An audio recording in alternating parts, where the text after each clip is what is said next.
আসসালামু আলাইকুম গাইস, আজকের ভিডিওটা খুবই ইম্পর্টেন্ট, সবাই ভিডিওটা শেষ পর্যন্ত দেখবেন। আজকে আমি আমার এমন দুইটা জিনিস আপনাদের সাথে শেয়ার করব যেটা আপনাদের প্রত্যেকের জন্য অনেক বেশি গুরুত্বপূর্ণ। তো চলেন বেশি কথা না বলে মেন পয়েন্টে যাওয়া যাক। নাম্বার 1, আপনারা ইদানিং অনেকেই আমার কমেন্ট বক্সে বলতেছেন আমি নাকি বউ ব্যবসা শুরু করছি। আর এটা বলার মেন রিজন হচ্ছে ইদানিং কিন্তু আমি আমার বউকে নিয়ে গেমের মধ্যে 3 থেকে 4টা ভিডিও করছি। তো চলেন এই 3 থেকে 4টা ভিডিও করার মেন রিজনটা আমি আপনাদের বলি। আপনারা হয়তো যারা অনেক আগে থেকে আমার ভিডিও দেখেন আপনারা সবাই জানেন গেমের মধ্যে আমার অনেক আগে একটা রিলেশন ছিল।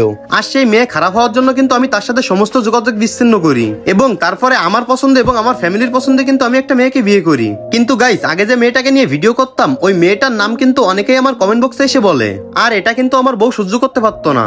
আর এটা সাধারণ বিষয়, একটা মেয়ের হাজবেন্ডকে নিয়ে অন্য কোনো মেয়ের সাথে তুলনা করলে সে মেয়ে এটা সহ্য করতে পারবে না। তারপরে আমার ওয়াইফ আমাকে বলে তোমার অডিয়েন্স যেহেতু তোমার অতীত নিয়ে তোমার কমেন্ট বক্সে এখনই লেখালেখি করে, সেহেতু তুমি আমাকে নিয়ে 2-1টা ভিডিও বানাও, তাহলে তোমার অডিয়েন্সের ভুল ধারণাটা ক্লিয়ার হয়ে যাবে। আর এই জন্য কিন্তু তাকে নিয়ে আমি বেশ কয়েকটা ভিডিও বানাইছি।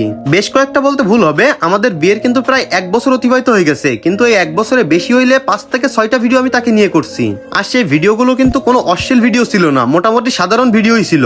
অলরাইট, প্রথম বিষয় ক্লিয়ার করলাম, চলো এবার দ্বিতীয় বিষয়ে যাওয়া যাক। ইদানিং অনেকেই কিন্তু আমার মেইলে মেসেজ করে বলতেছে ভাই আমি আপনার নামে প্রতারণার শিকার হয়েছি। তো আমি আগেও অনেকবার বলছি আর এখন আরেকবার ক্লিয়ার করি। তো গাইস, আমি কিন্তু আপনাদের কাছ থেকে আইডি পাসওয়ার্ড নিয়ে কোনো কিছু গিফট দেই না বা গিফট দেওয়ার কথা বলি না, এবং আপনাদের কাছ থেকে কোনো কিছুর বিনিময়ে কোনো টাকা দাবি করি না। তো আপনারা এইসব বিষয়গুলো সতর্ক থাকবেন। আমার নামে কোনো ফেক অ্যাকাউন্ট থেকে যদি আপনাদের কাছ থেকে এইসবগুলো দাবি করে তাহলে আপনারা 100% বুঝে নেবেন এটা ফেক আইডি। সর্বশেষ একটা কথা বলি, আল্লাহ তাআলা সবাইকে আমার কথাগুলো বোঝার তৌফিক দান করুক।